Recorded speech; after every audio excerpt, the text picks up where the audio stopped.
பிரியமானவர்களே, இயேசுவின் நாமத்தில் உங்களே நான் வாழ்த்துகிறேன். தேவனுடைய கூடாரத்தினுடைய முன்பகுதியிலே நின்று கொண்டு உங்களோடு நான் பேசுகிறேன். இன்னைக்கு ஒரு 2 கேள்வியும் உங்கள்கிட்ட கேட்க போகிறேன். பதில் சொல்கிறீங்களா? 1, சந்தோஷமாக இருக்கீங்களா? மன மகிழ்ச்சியாக இருக்கீங்களா? இதான் அடிக்கடி கேட்பீங்களே, சந்தோஷமாக இருக்கிறீங்களா, மகிழ்ச்சியாக இருக்கீங்களான்னு. அதான் திரும்ப கேட்குறேன், மகிழ்ச்சியாக இருக்கீங்களா? ஒன்று சொல்லி, ஆண்டவர் என்கிட்ட பேசுகிறாரில்ல, அப்போ மகிழ்ச்சியாக இருக்கிறேன். ஆண்டவர் மகிழ்ச்சியாக இருக்கிறாரா? நீங்கள் மகிழ்ச்சியாக இருக்கிறீங்க, ஆண்டவர் மகிழ்ச்சியாக இருக்கிறாரா? அது எப்படி எனக்கு தெரியும் அப்படின்னு நினைக்கிறீங்களா? தெரியணும். தாய் நிமித்தம் பிள்ளைகள் சந்தோஷப்படுறாங்கல்ல, என்னை எங்கள் அம்மா சந்தோஷமாக வச்சுருக்காங்கன்னு. உங்கள் நிமித்தம் உங்கள் அம்மா சந்தோஷமாக இருக்காங்களா? பார்த்தா தெரியும்ல, உங்களுக்கே தெரியும். தெரியாமல் கொஞ்சம் கவனிச்சிங்கன்னா தெரிஞ்சிடும். அப்போ ஆண்டவர் என்னை சந்தோஷமாக வச்சுருக்கிறாரு, நான் ஆண்டவரை சந்தோஷமாக வச்சுருக்கேனா அப்படி யோசிக்கணும். ஏன்னா ஏசாயா 62 5வது வசனத்தில் சொல்லப்பட்டிருக்கிறது, ஒரு மணவாளன் மணவாட்டியின் மேல் மகிழ்ச்சியாய் இருப்பது போல உன் தேவன் உன்மேல் மகிழ்ச்சியாய் இருப்பார். ஒரு மணவாளன் மணவாட்டி 2 பேர் விரும்பி திருமணம் செய்து கொள்றாங்க, சந்தோஷமா இருக்கிறாங்க. அது மகிழ்ச்சி அப்படின்லாம் சொல்றாங்க. ஆனால் அது நிறைய குடும்பத்தில் நிலைச்சி இருக்கிறது இல்லை. ஆரம்பம் நல்லா தெரியுது, அப்புறம் மகிழ்ச்சி போயிடுது. ஏன்னா என் நிமித்தம் என்னுடைய பார்ட்னர் மகிழ்ச்சியாக இருக்கணும் அப்படின்னு நினைக்கிறத விட நான் மகிழ்ச்சியாக இருக்கணும்னு சுயநலமாக இருக்கிற நிறைய பேர் இருக்கிறனால தான் குடும்பத்தில் இந்த பாதிப்பு. இப்போ இன்னைக்கு ஆண்டவருக்கு நமக்குள்ள உறவு எடுத்துக்கோ. ஆண்டவர் என்ன சந்தோஷம் வைக்கணும்னு விரும்புகிறோம்ல. ஆண்டவர் என்ன சந்தோஷம் வைக்க, கவலையை மாற்றணும், பிரச்சனையை மாற்றணும், நான் ஜெபிக்கும் போதெல்லாம் கேட்கணும், எனக்கு பதில் தரணும், எனக்கு அற்புதம் செய்யணும், இன்னைக்கு காலையில் என்னோட பேசணும், என்னை சந்தோஷப்படுத்தணும், அதெல்லாம் எதிர்பார்க்குறோம்ல. ஆண்டவர் செய்கிறார். நம்ம கேட்குறெல்லாம் தர்றார். என் பிள்ளைங்க சந்தோஷமாக இருக்கணும்னு அற்புதம் செய்கிறார். அப்போ நம்முடைய ஆண்டவர், நம்முடைய தகப்பன், அவர் சந்தோஷமாக இருக்கிறாரா? என்னைக்காவது கேட்டிருக்கிறீங்களா?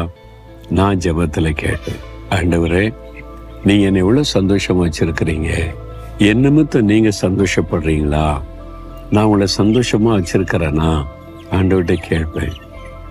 அப்போ தான் அவர் மனம் திறந்து பேசுவார். நீ சந்தோஷமாக இருக்கணும்னு சொல்லியே நான் எதையும் காட்டி கொள்றதில்ல, என் பிள்ளைங்க சந்தோஷமாக இருக்கட்டும்னு நான் நினைக்கிறேன். ஆனால் ஆண்டவரே, உண்மையா என் நிமித்தம் நீங்கள் சந்தோஷமாக இருக்கணும்ல, நான் செய்கிற காரியம் உங்களை சங்கடப்படுத்துதா, சந்தோஷமாக வச்சுருக்குதா கேட்பேன். சில காரியம், நான் செய்கிற காரியமே அவரை சங்கடப்படுத்தி விடும், அவரை துக்கப்படுத்திடும். ஆனால் பிள்ளைன்றதுனால பொறுத்து கொண்டு போகிறார். அது என் உள்ளத்தை காயப்படுத்த, வேதனைப்படுத்தும். ஐயோ ஆண்டவரே, உங்களை நான் துக்கப்படுத்திட்டேனே, வேதனைப்படுத்திட்டேனே, என்னை மன்னிச்சிருங்க ஆண்டவரே. ஒவ்வொரு ஊழியம் முடிஞ்ச பிறகு நான் கேட்பேன், ஆண்டவரே இந்த ஊழியம் உங்களுக்கு சந்தோஷமான்னு சொல்லி. அவர் சொல்லணும், என்னை பார்த்து. மக்கள் சொல்றதல்ல, ஜனங்க சொல்லுவாங்க, இது எனக்கு நடந்துச்சு, அது நடந்துச்சு, சந்தோஷமா இருந்துச்சு. நான் ஆண்டவர்கிட்ட போய் கேட்பேன், எல்லாரும் சந்தோஷப்படட்டும், நீங்க சந்தோஷப்பட்டீங்களா ஆண்டவரே? அவர் என்கிட்ட சொல்லணும், இந்த ஊழி எனக்கு சந்தோஷம், நீ என்னை சந்தோஷப்படுத்தின மகனேன்னு சொன்னாதான் எனக்கு சந்தோஷம். அது எப்படி தெரியும்? நீங்க ஜெபம் பண்ணி பாருங்க, கொஞ்சமா அந்த அனுபவத்துக்குள்ள வந்துடுவீங்க. நீங்க ஜெபிச்சு பாருங்களா, ஆண்டவரே என் நிமித்தம் நீங்க சந்தோஷமா இருக்கிறீங்களா, நான் உங்களை சந்தோஷமா வச்சிருக்கிறேன்னா, என்னை பார்த்து உங்களுக்கு மகிழ்ச்சி இருக்குதான்னு கேளுங்க. நம்ம அவருக்கு பிரியமா நடந்தா அவர் உள்ள சந்தோஷப்படும். அவருக்கு பிரியமில்லாத காரியம் செய்தா அவரை துக்கப்படுத்தும். அதை யோசித்து பாருங்க. என்னைக்குமே அந்த சிந்திக்கணும். நான் அடிக்கடி அப்படி யோசிப்பேன், இதெல்லாம் இதை நான் செஞ்சா ஏசப்பாடி உள்ள சந்தோஷப்படுமா, அவர் துக்கப்பட்டுருவாரா?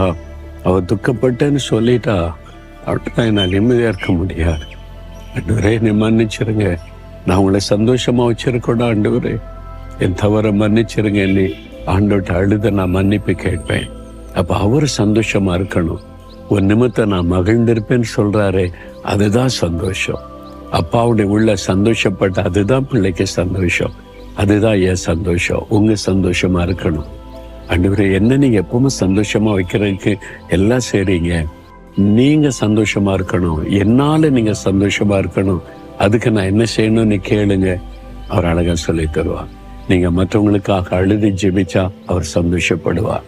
இயேசுவை மற்றவங்களுக்கு அறிவிச்சா சந்தோஷப்படுவார். இருக்கிற இடத்துல சாட்சியான வாழ்க்கை வாழ்ந்தா அவர் சந்தோஷப்படுவார். அவர் விரும்புகிற நன்மைகளை மற்றவங்களுக்கு செய்தா அவர் சந்தோஷப்படுவார்.